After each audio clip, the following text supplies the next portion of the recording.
Hello everyone. आपण आता next जे की शेवटचं प्रिन्सिपल आहे ग्रीन केमिस्ट्रीचं ते बघू.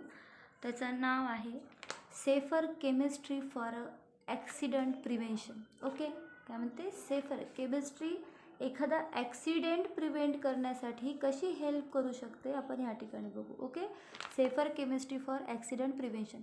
We need to develop chemical process that are safer and minimize risk of accident.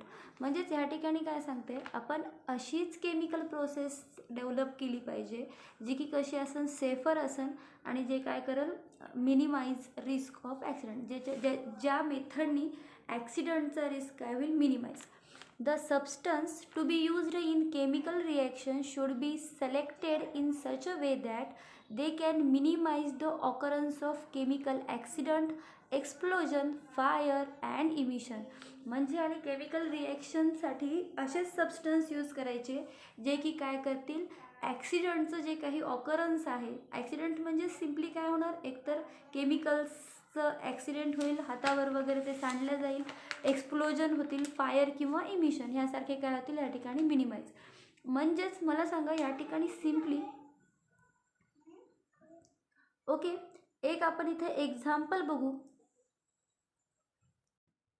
Okay, in case आपण जर समजा एखादा अल्कोहोलचं प्रिपरेशन, ओके, अल्कोहोल घेऊन जर एखादं वर्क करत असेल आणि सगळ्यांना माहिती अल्कोहोल हा कसा आहे, इन्फ्लामेबल, बरोबर आहे. आणि त्याची हँडलिंग करत असताना जर आपण ते बर्नरजवळ येऊन जर नेलं तर त्या ठिकाणी काय होतील, फायर कॉज होईल, एक्सप्लोजन होईल. किंवा ह्याच्याच व्यतिरिक्त जर आपण एखादा गॅस यूज केला, ओके, गॅसचा हेल्प करून आपण एखादं मॅन्युफॅक्चरिंग किंवा प्रिपरेशन करत असाल तर सगळ्यांना माहिती गॅस हा काय करतो, व्यवस्थित केअरफुली हँडल करावं लागतं, कारण की तो काय कॉज करतो, एक्सप्लोजन कॉज करतो. ओके, म्हणजेच असेच केमिकल यूज करायचे आहेत की जेणेकरून काय होणार, जे काही एक्सप्लोजन असेल, इमिशन, जसं रेडिओ जे काही आपले एलिमेंट्स आहेत ते यूज केले तर ते त्या ठिकाणी काय करणार, एक्सप्लोजन नाही करणार पण इमिशन करणार. आणि ते इमिशन जर आपल्या स्किनवर अफेक्ट केलं तर त्या ठिकाणी सगळ्यांना माहिती की ते काय करतात, टॉक्झिक किंवा हजार्डस इफेक्ट शो करतात. ओके, किंवा त्या ठिकाणी त्या पर्सनला स्किन कॅन्सरसुद्धा होऊ शकतो. ओके, मग हेच काय म्हणते, for example if the chemical process work, बघा एक्झाम्पल काय दिलं, if the chemical process is work with the gaseous substance then possibility of accident including explosion is relatively higher compared to the system working with the non-volatile liquid and solid substance. तर तेच आपण solid substance use केले, volatile किंवा त्या ठिकाणी एखादा gaseous substance use करायच्याऐवजी तर तुम्हाला माहिती त्या ठिकाणी रिस्क कशी राहणार, कमी. पण जेव्हा आपण गॅसियस किंवा व्होलाटाईल लिक्विड्स यूज करू त्या ठिकाणी पॉसिबिलिटी कशाची राहणार, ॲक्सिडेंट होण्याची. म्हणजेच या ठिकाणी काय म्हणते, safer chemistry for accident prevention. म्हणजे असेच सबस्टन्स यूज करायचे जेणेकरून काय नाही झालं पाहिजे, त्या ठिकाणी कोणतंही ॲक्सिडेंट होणार नाही. ओके, आणि ह्याची काळजी घ्यायची. ओके, हे 12ला 12ही काय होते या ठिकाणी, प्रिन्सिपल्स ऑफ ग्रीन केमिस्ट्री. म्हणजे आपण जे काही सस्टेनेबल डेव्हलपमेंट म्हणत होतो की या ठिकाणी जे काही पोल्युशन रिड्यूस करायचं, रिस्क ऑफ पोल्युशन मिनिमाइज करायचं. ओके, म्हणजे जे काही वेस्ट तयार होणार आहे ते रिड्यूस करायचे. हे या 12 प्रिन्सिपलचा यूज जर आपण प्रॉपरली केला तर नक्कीच या ठिकाणी काय होऊ शकतो, जे काही पोल्युशनचं रिस्क आहे ते इथं ओव्हरकम होऊ शकते. ओके, आता आपल्याला लास्ट पॉईंट बघायचा आहे, तो आहे role of green chemistry. Okay, कोणता आहे, रोल ऑफ ग्रीन केमिस्ट्री. आता ह्यामध्ये बघा रोल ऑफ ग्रीन केमिस्ट्री काय सांगते. पहिला रोल, आता रोल प्रिन्सिपल बघितले त्यावर डिपेंडन्स काय राहणार त्याचा रोल. टोटली 5 रोल आहेत, ते तुम्हाला लक्षात ठेवणं गरजेचं आहे. आधी समजून घ्या की काय असतं. ओके, पहिला बघा role, the green chemistry approach recognize the earth does not have a natural capacity for dealing with much of the waste and pollution that society generate. It is only when that capacity is exceed that we become unsustainable. काय म्हणते, green केमिस्ट्रीचा अप्रोचच यासाठी होता की आपण काय करणार की वेस्टवर कसं ट्रीट करायचं, कारण की ह्यावरून आपल्याला काय ॲनालिसिस होईल, एका प्रत्येकाची एक कॅपॅसिटी असते. ओके, तसंच अर्थची सुद्धा काय एक पर्टिक्युलर कॅपॅसिटी आहे त्यानुसार जर आपण खूप एक्सेस त्या ठिकाणी जर काय करत राहिलं, वेस्ट मटेरियल प्रोड्यूस करत राहिलं, तर त्या ठिकाणी कुठेतरी ती कॅपॅसिटी काय होणार, एंड करून जाणार आणि त्या ठिकाणी त्याचा जिला की आपण परत परत परत यूज करू शकणार का, नाही. त्यामुळे ते कसे होणार, अनसस्टेनेबल होणार. ओके, म्हणजेच या ठिकाणी ग्रीन केमिस्ट्रीचा अभ्यास केल्यानंतर आपल्याला असं लक्षात आलं की अर्थची एक नॅचरल काय आहे, कॅपॅसिटी आहे आणि त्यावरच काय होणार, ते जे काही वेस्ट आहे ते डील करणार. Okay, and pollution that society generate, आणि त्याचबरोबर जे काही वेस्ट असेल किंवा जी सोसायटी पोल्युशन तयार करणार ते काय करत राहणार, डील करत राहणार. ओके, सेकंड काय म्हणते बघा, to promote innovative chemical technology, to promote innovative chemical technology that reduce or eliminate the use or generation of hazardous substance in a design, manufacture and use of chemical products. काय म्हणते, जेव्हा आपण ह्याचा green केमिस्ट्रीचा अजून एक role काय, green केमिस्ट्रीचा अभ्यास केल्यामुळे आपल्याला असं लक्षात आलं की आपण एखादं इनोव्हेटिव्ह केमिकल टेक्नॉलॉजी प्रोमोट करू शकतो, जेणेकरून ते कशाची रिस्क कमी करेल, that reduce or eliminate the use or generation of the hazardous substance. Okay, जेणेकरून त्या इनोव्हेटिव्ह केमिकल टेक्नॉलॉजी थ्रू आपण काय रिड्यूस करू शकतो किंवा काय एलिमिनेट करू शकतो, जे काही हजार्डस सबस्टन्स त्या ठिकाणी तयार होणार आहेत त्याची यूज, रियूज किंवा इलिमिनेट काय करू शकतो, त्याची यूज किंवा जनरेशन इलिमिनेट करू शकतो.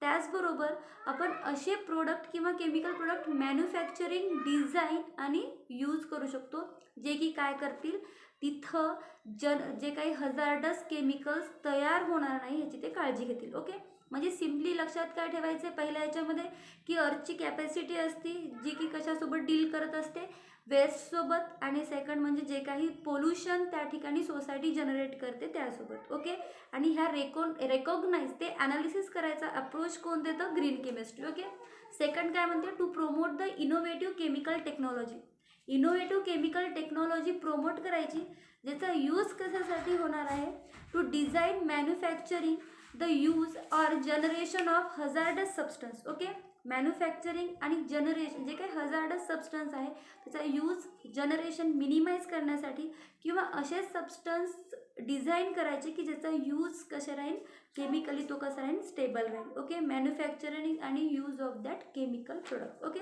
ज्यामध्ये काय भेटणार आणि आपल्याला हजार्डस प्रोडक्ट तयारही होणार नाही, असेच काय करायचे, इनोव्हेटिव्ह टेक्नॉलॉजी यूज करायची. ओके, और प्रमोट करायची. तिसरं काय म्हणते बघा, to incorporate pollution prevention practices in manufacturing of chemicals and promotes pollution prevention and industrial ecology. Okay, म्हणजेच ह्या ठिकाणी काय म्हणते, असेच it incorporate pollution prevention practices in manufacturing of chemicals. एखाद्या केमिकल्सची किंवा एखाद्या इंडस्ट्रीमध्ये जेव्हा आपण एखादं केमिकल्स मॅन्युफॅक्चरिंग होतं तर त्याचा यूज करत किंवा ते स्टडी करत असताना पोल्युशन होणार नाही ह्याची आपण काय करायची, काळजी घ्यायची. आणि तिथं आपण त्या इंडस्ट्रीमध्ये किंवा मॅन्युफॅक्चरिंग होत असताना तिथं प्रॅक्टिस करत असताना अशाच ह्याची प्रॅक्टिस करायची की ज्यामध्ये काय होणार नाही, पोल्युशन इनकॉर्पोरेट होणार नाही किंवा पोल्युशन तयार होणार नाही. आणि काय म्हणते, इंडस्ट्रियल इकॉलॉजीबद्दल सुद्धा त्या ठिकाणी आपल्याला माहिती असली पाहिजे. आता सिम्पली इकॉलॉजी म्हणजे काय मला सांगा बरं. इकॉलॉजी म्हणजे वनशास्त्र. ओके, ज्यामध्ये आपल्याला म्हणजे इंडस्ट्री लोकांना सुद्धा त्याची माहिती असली पाहिजे की कशाचं पोल्युशन, कशाच्या यूजनी पोल्युशन म्हणजे होईल आणि ते आपल्याला कसं केलं पाहिजे, प्रिव्हेंट केलं पाहिजे. ह्याबद्दलची इन्फॉर्मेशन आपण मॅन्युफॅक्चरिंग करताना किंवा इंडस्ट्रीमध्ये दिली पाहिजे. ओके, हे सगळे काय होते त्याचे रोल, कशाचे, रोल ऑफ ग्रीन केमिस्ट्री. हे झाले 3, अजून बघायचेत आपल्याला 2. एक सेकंड बघा, चौथा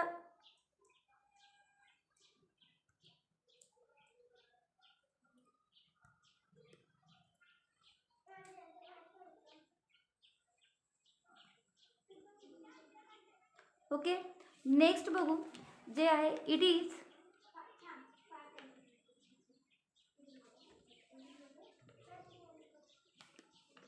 एक सेकंड.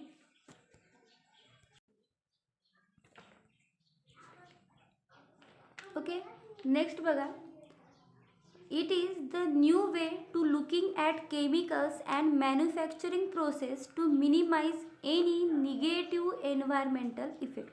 काय म्हणते, ह्या ग्रीन केमिस्ट्रीच्या स्टडीवरून आपल्याला एक नवीन एखाद्या केमिकलच्या किंवा मॅन्युफॅक्चरिंग प्रोसेसकडे बघण्याचा जो काही आपण दृष्टिकोन म्हणतो ते या ठिकाणी काय झाला, थोडासा चेंज झाला. म्हणजे ह्याच्यानंतर आपण जेव्हा एखादी केमिकल इंडस्ट्रीमध्ये असेल किंवा एखाद्या केमिकल किंवा मॅन्युफॅक्चरिंग प्रोसेसबद्दल विचार करत असेल तेव्हा आपल्या डोक्यामध्ये एकच आयडिया येईल की त्या ठिकाणी आपलं काय म्हणते, जे काही इन्व्हायरमेंटवर इफेक्ट होणार आहे, निगेटिव्ह इन्व्हायरमेंटवर इफेक्ट होणार आहे तो या ठिकाणी कसा झाला पाहिजे, मिनिमाइज झाला पाहिजे. ओके, म्हणजेच काय म्हणते, it is the new way of looking at chemicals and manufacturing process to minimise any negative environmental effect. It helps to protect the and last it helps to protect the presence of ozone layer in stratosphere, essential for the survival of life on earth and useful to control greenhouse effect due to the global warming. Okay, आणि ह्याचा अजून एक use कशासाठी होते green केमिस्ट्रीचा, it help to protect the presence of ozone layer. Okay, stratosphere तुम्हाला माहिती, पृथ्वीच्या वर भरपूर असे लेयर्स असतात एका स्पेसिफिक डिस्टन्सवर. जेव्हा 15 ते 30 किलोमीटर पृथ्वीपासूनचं जे डिस्टन्स असतं आणि त्यावेळेस जी काही हवेची लेअर त्या ठिकाणी तयार होते त्याला आपण म्हणतो स्ट्रॅटोस्फिअर. आणि त्यामध्ये काय प्रेझेंट असतो, आपला ओझोन लेअर, जे की हार्मफुल जे काही रेज पृथ्वीवर येत असतात त्याला काय करत असतं, प्रोटेक्ट करायचं काम करत असते. ओके, म्हणजे त्या ठिकाणी कशासोबत हेल्प करणार, it helps to protect the presence of ozone layer. आणि त्याचा यूज कशासाठी होणार, it is essential for survival of life on the earth. आणि त्याचाच हेल्प कशासाठी होणार, अर्थच्या सर्वायवलसाठी, जे काही अर्थवर प्रेझेंट असणारे लाईफ आहेत त्याच्या सर्वायवलसाठी. And useful to control. Okay, अजून कशासाठी यूज करणार त्याचा आपण या ग्रीन केमिस्ट्रीचा, to control the greenhouse effect. Okay, greenhouse effect due to the global warming. Okay, greenhouse effect, त्या ग्लोबल वॉर्मिंग. ओके, काय केलं पाहिजे, ग्लोबल वॉर्मिंगमध्ये ते ग्रीन हाऊस म्हणजे ह्याचे प्रॉपरली की त्याचं यूज कसं करायचं किंवा आपण प्रोटेक्ट कसं करायचं ह्या गोष्टी आपण कुठे शिकलो, ग्रीन केमिस्ट्रीमध्ये. ओके, म्हणून या ठिकाणी आपण काय करू शकतो, ओझोन लेअरला प्रोटेक्ट करू शकतो आणि ग्रीन हाऊस इफेक्टला सुद्धा काय करू शकतो, कंट्रोल करू शकतो. कारण की जे की कशामुळे होतं, ग्लोबल वॉर्मिंगमुळे होतं. ओके, कशामुळे होतं, ग्लोबल वॉर्मिंगमुळे. ओके, म्हणून मला सांगा ह्याचा यूज कुठं झाला मग. म्हणून आपण इथं विचार करू शकतो की ह्यामुळे काय होईल, आपलं एन्व्हायरमेंट आणि अर्थ काय होत आहे, save. It save the environment and अर्थ. एन्व्हायरमेंट आणि अर्थ यामुळे काय होत आहे, सेव्ह. एन्व्हायरमेंट अँड अर्थ. ओके, हे काय आहेत सगळे ग्रीन केमिस्ट्रीचे रोल. ओके, 5 आहेत, लक्षात ठेवा, इझी आहेत, समजून घ्या. मेन पॉईंट त्याचे लिहिले तरी चालतात. ओके, इथं आपला ग्रीन केमिस्ट्री हा पॉईंट एंड झाला. उद्याच्या लेक्चरमध्ये आपण बघू आता नॅनो केमिस्ट्री म्हणजे काय असते. ओके.